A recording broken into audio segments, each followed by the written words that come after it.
Hello बच्चा party, good morning all of you. बेटा कैसे हो आप सब लोग? आई थिंक सब ठीक हैं। और जो भी कंपार्टमेंट और ये फेल वगैरह के इशू थे, आप लोगों के जो रिज़ल्ट आया था, आई थिंक उससे अब थोड़ा रिलैक्स हो गए होंगे, ठीक है। क्योंकि बच्चे स्टार्टिंग में परेशान बहुत रहते हैं कि मैम हमारी जो है वो कंपार्टमेंट आई है, या फिर मैम हम लोगों को जो है एक सब्जेक्ट 2 सब्जेक्ट्स में फ़ेल कर दिया गया है। बहुत सारे इशू रहते हैं और ऑब्वियसली बच्चे जो हैं वो सैड तो होंगे ही, ऐसी चीज़ जब होती है तो, ठीक है। तो देखो अभी आप लोगों की सारी चीज़ें सिमट चुकी हैं, सब कुछ हो चुका है, रिजल्ट वगैरह आ चुका है, चाहे ओपन का हो। यहाँ पर आप देख सकते हो ओपन का रिजल्ट अलग शो हो रहा है, सीनियर सेकेंडरी वाले जो दूसरे रिजल्ट हैं वो भी आ चुके हैं। तो सारी चीज़ें यहाँ पर दिख रही हैं आपको। जब आप ऑफिशियली वेबसाइट पर जाओगे ना, यहाँ पर आप देख सकते हो मैंने ऑफिशियली वेबसाइट खोली हुई है, यहाँ पर bseh.org.in, ठीक है। तो यहाँ से आप जाओगे तो आपको कुछ ऐसा सा इंटरफेस दिखेगा। पहले आप जाते थे अगर तो आपको यहाँ पर जगबीर सिंह जी की फ़ोटो नज़र आ जाती थी, है ना, वो वाला इंटरफेस था। जो अभी आएगा, जब मैं इसके ऊपर क्लिक करूँगा ना मेन वेबसाइट पर, तब आएगा। अभी यहाँ पर रिजल्ट आ रहा है तो यहाँ से आप देख सकते हैं, ठीक है।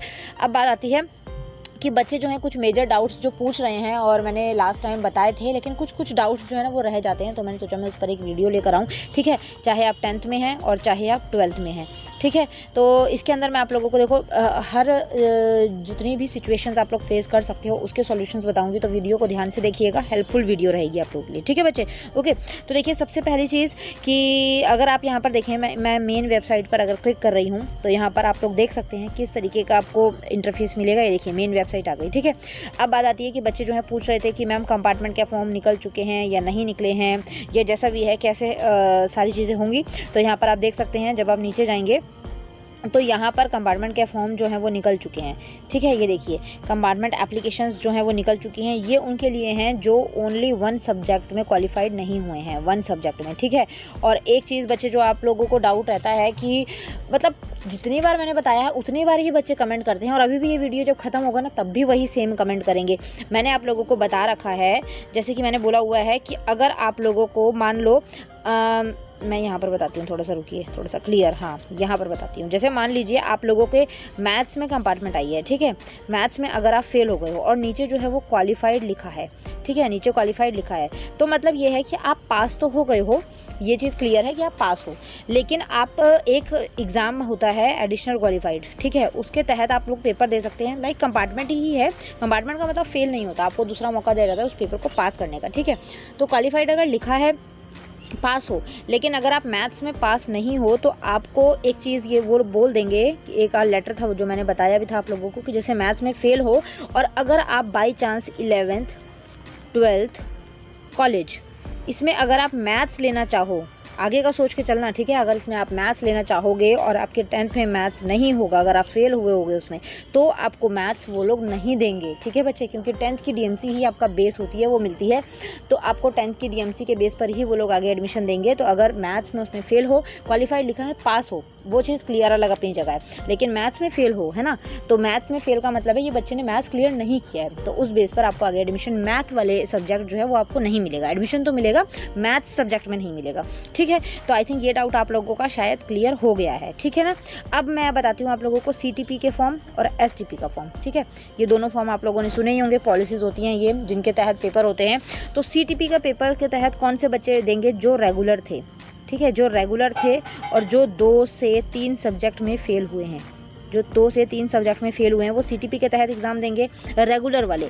STP वाले वो हैं जो ओपन से पेपर देंगे, जो ओपन में थे और आगे ही फिर से वो ओपन में पेपर देंगे, 2 से 3 में अगेन वो फेल ही हैं, ठीक है। तो वो STP के थ्रू पेपर देंगे।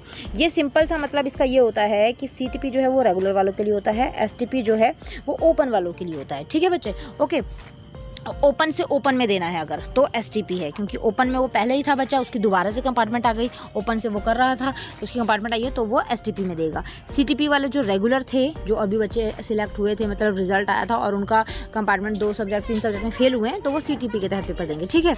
लेकिन ये दोनों जो हैं ये ओपन से कनेक्टेड हैं, इनका रिजल्ट जो है वो ओपन से ही आता है, तो दोनों का रिजल्ट ओपन से कनेक्ट है। इसका मतलब नॉर्मली जो आपकी DMCs होती हैं, जो आपकी DMC होती हैं वो ओपन वाली होती हैं, ठीक है। ओपन से आपकी DMC आएगी।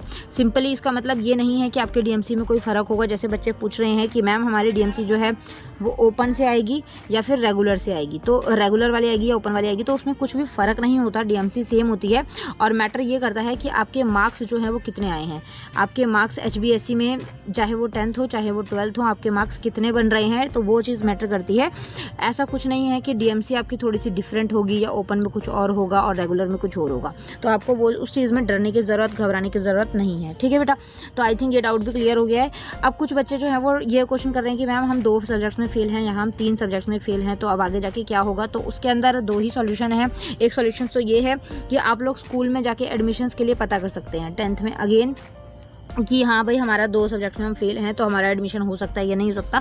जैसे कई बच्चे क्या है ना कि एक संस्कृत में फेल हुआ है और एक मैथ्स में फेल हुआ है, तो मतलब एक सब्जेक्ट तो उसका एडिशनल वाला है तो इसमें तो चल जाएगा, कोई बात नहीं, लेकिन मैथ्स में फेल हुए हैं वो कॉमनली जो मेजर सब्जेक्ट है, तो इसलिए कई स्कूल एडमिशन उस मामले में दे देंगे। और कई ऐसे हैं जो मेजर सब्जेक्ट्स में ही फेल हुए हैं, जैसे साइंस हो गया या फिर मैथ्स हो गया या फिर SST हो गया। इन 2 या 3 सब्जेक्टों में इसमें से फेल हुए हैं 2 या 3 में, तो उसकी कंडीशन में कई स्कूल एडमिशन देंगे और कई नहीं देंगे, तो वहाँ पर डिसीजन आप लोगों का होगा। अगर एडमिशन हो जाता है तब तो अच्छी बात है, तब तो आप लोग फिर 11th अपनी स्टार्ट कर सकते हैं, फॉर्म वगैरह फिलअप करके एडमिशन हो जाएगा और 11th की पढ़ाई स्टार्ट कर देना। ठीक है, किसी कंडीशन में अगर आपका एडमिशन नहीं होता तो अब उस कंडीशन में आप लोगों को क्या करना है, उस कंडीशन में आप लोगों को अपना टाइम वेस्ट नहीं करना है। सबसे पहली चीज़ ये होती है, ठीक है, टाइम वेस्ट नहीं करना है बिल्कुल भी, कि अब तो रोना धोना मचेगा और पेपर तो अब अगले साल होंगे या फिर पता नहीं कब होगा, क्या होगा, कैसे होगा, वो नहीं। ये जो आपको 1 साल मिलेगा ना, 1 ईयर, इसको बच्चे आपने बेस्ट ईयर बनाना है अपने लिए। ठीक है ना, इसमें आपको वो चीज़ सीखनी है जिस चीज़ में आपका इंटरेस्ट है, जो 10th तक आते आते आप लोगों ने एज्यूम किया है कि हाँ हमें ये चीज़ सीखने में इंटरेस्ट है, हम इसके लिए बने हैं, या ये चीज़ हमें बहुत पसंद है तो हमें ये ट्राई करना चाहिए।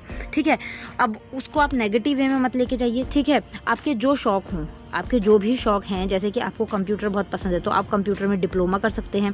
ठीक है, इसके अलावा आपको किसी और क्रिएटिविटी का शौक़ है, जैसे ड्राइंग का, म्यूज़िक का, डांस का, किसी भी चीज़ का, अगर आप उसमें आपने इतना टाइम दे दिया ना बेटा, तो मतलब कि 1 साल बहुत बड़ा टाइम होता है। अगर आपने वो 1 ईयर आपने अपनी चॉइस को दे दिया और अपने उस टाइम को आपने एज्यूम कर लिया, मतलब 2-3 चीज़ें इस साल में सीख लेना अच्छे से। ठीक है, अब 2 या 3 सब्जेक्ट में जिसमें फेल हो उसकी तैयारी तो आप लोग करोगे ही, लेकिन उस टाइम को वेस्ट मत करना। ठीक है, उसको अच्छे से एज्यूम करना कि आपको ये रहे कि हाँ हमने ये 1 साल वेस्ट नहीं करा, हमने कुछ ना कुछ सीखा है, और ताकि आपके पेरेंट्स को भी लगे कि हाँ ये 1 साल बैठ के नहीं काट रहा है, ये कुछ ना कुछ सीखने का इच्छुक है और ये सीख रहा है, तो मतलब अच्छी बात है, वो लोग भी खुश होंगे। ठीक है, अदरवाइज़ घर पर बैठे रहोगे तो पेरेंट्स भी दुखी होंगे कि फेल हो गया और घर पर बैठा है।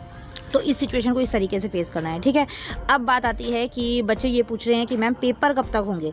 मेजर क्वेश्चन जो सब लोग पूछ रहे हैं, जैसे कंपार्टमेंट वाले पेपर हैं, कंपार्टमेंट का जो पेपर है फॉर्म तो निकल ही चुके हैं। कंपार्टमेंट का पेपर जो है आप लोगों का अगर बात की जाए 25 जुलाई को डेट बोली जा रही है, 25 जुलाई को होगा इसी महीने, मतलब कि अगले महीने जो ये आएगा। और ये वो हैं जो 1 सब्जेक्ट वाले हैं, जो 1 सब्जेक्ट हैं, और जिनके 1 सब्जेक्ट में फेल हुए हैं ना बच्चे, 99% आप लोग वो पेपर दे दीजिए। ठीक है, ये मैं यही आपको एडवाइस दूंगी कि वो पेपर दे दीजिए। 1% ये है कि आपको लगता है कि आगे जाके मैंने वो सब्जेक्ट हाथ लगाना ही नहीं है तो छोड़ दो, लेकिन जो इजी सब्जेक्ट में अगर कंपार्टमेंट आई है तो उसको पेपर को फिनिश करके अपनी 10th को क्लियर कीजिए।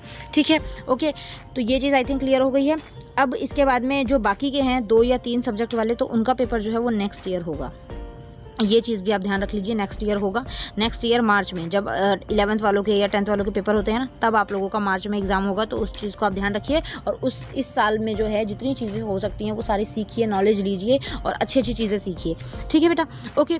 अब इसके जो आपका एम्बिशन है कि मुझे आगे जाके ये बनना है, उसके बारे में अच्छे से सीखिए। ठीक है, ओके। अब इसके बाद लास्ट जो डाउट है बच्चों का वो आ रहा है कि रीवैल्यूएशन में हमने करवाया है, रीचेकिंग हमने करवाई है, और इसके अलावा में एक और मार्कशीट के लिए हमने अप्लाई किया है कि हमें चाहिए, तो इनका रिजल्ट कब आएगा। तो बेटा इनका सबका रिजल्ट जो है वो जून में ही दे देते हैं। ठीक है, तो आप लोग 2-4 दिन वेट कीजिए, सबका रिजल्ट आ जाएगा। रीचेकिंग रिवैल्यूएशन का तो रिजल्ट शायद आ भी गया है, मैंने साइट पर चेक किया था तो वहाँ शो हो रहा था। आप एक बार कैफ़े वगैरह जो होंगे वहाँ पर पूछ लीजिएगा, वो बता देते हैं एकदम चेक करके सारी चीज़ें। ठीक है ना, बाकी CTP के फॉर्म जो हैं और STP के जो फॉर्म हैं वो भी आप पता करते रहिएगा, अभी जब निकलेंगे वो आप लोगों को पता लग जाएंगे। तो इसके बारे में वैसे मुझे भी कोई अपडेट मिलेगी तो मैं बता दूँगी, अभी मुझे कोई इसके बारे में कोई अपडेट नहीं है। ठीक है, कैफ़े वगैरह जिंदाबाद हैं ही, आपको पता ही है, जहाँ पे कॉम्पिटिटिव फॉर्म्स वगैरह भरे जाते हैं। तो आपका जो भी बड़ा भाई बहन हो, कज़न, ब्रदर, सिस्टर, चाचा, मामा, जो भी हैं, जो भी इन चीज़ों में हैं, उनको बोल के रखिएगा, वो ध्यान रखेंगे और आपको बता देंगे। ठीक है, बाकी मैं तो हूँ ही आप लोगों को गाइड करने के लिए टाइम टू टाइम। तो रेवुलेशन वगैरह, रीचेकिंग वगैरह, मार्कशीट जिनकी भी इन्होंने अप्लाई करा था सबके रिजल्ट बेटा आ जाएंगे। आधों के आ गए हैं, इसी महीने में आप लोगों के रिजल्ट जो हैं आ जाएंगे, ठीक है, रीचेकिंग वालों। तो टेंशन लेने की ज़रूरत नहीं है। तो आई होप सारी चीज़ें क्लियर हैं, सब कुछ समझ आ गया है। वीडियो इससे पहले बहुत लंबी हो, 10 मिनट की होने वाली है, तो वीडियो को ख़त्म करते हैं। स्टिल आपका कोई डाउट रह गया हो, कुछ ना समझ आया तो वो आप मुझे कमेंट में बता दीजिएगा, ठीक है। और इसके अलावा जो मेरा दूसरा चैनल है वर्ल्ड ऑफ कुसुम के नाम से, तो आई थिंक उसको भी आप सब लोग सपोर्ट करते हैं, so thank you so much for that also. इस चैनल की तरह आपने उस पर भी मुझे प्यार दिया है, तो उसके लिए भी बहुत बहुत शुक्रिया, ठीक है। जल्द ही आपको नया व्लॉग वहाँ पर देखने के लिए मिलेगा, ओके। और उस चैनल का लिंक जो है वो डिस्क्रिप्शन में है, तो आप वहाँ से जाकर मुझे उस चैनल पर भी विजिट कर सकते हैं, ठीक है। Thank you so much for watching, bye bye.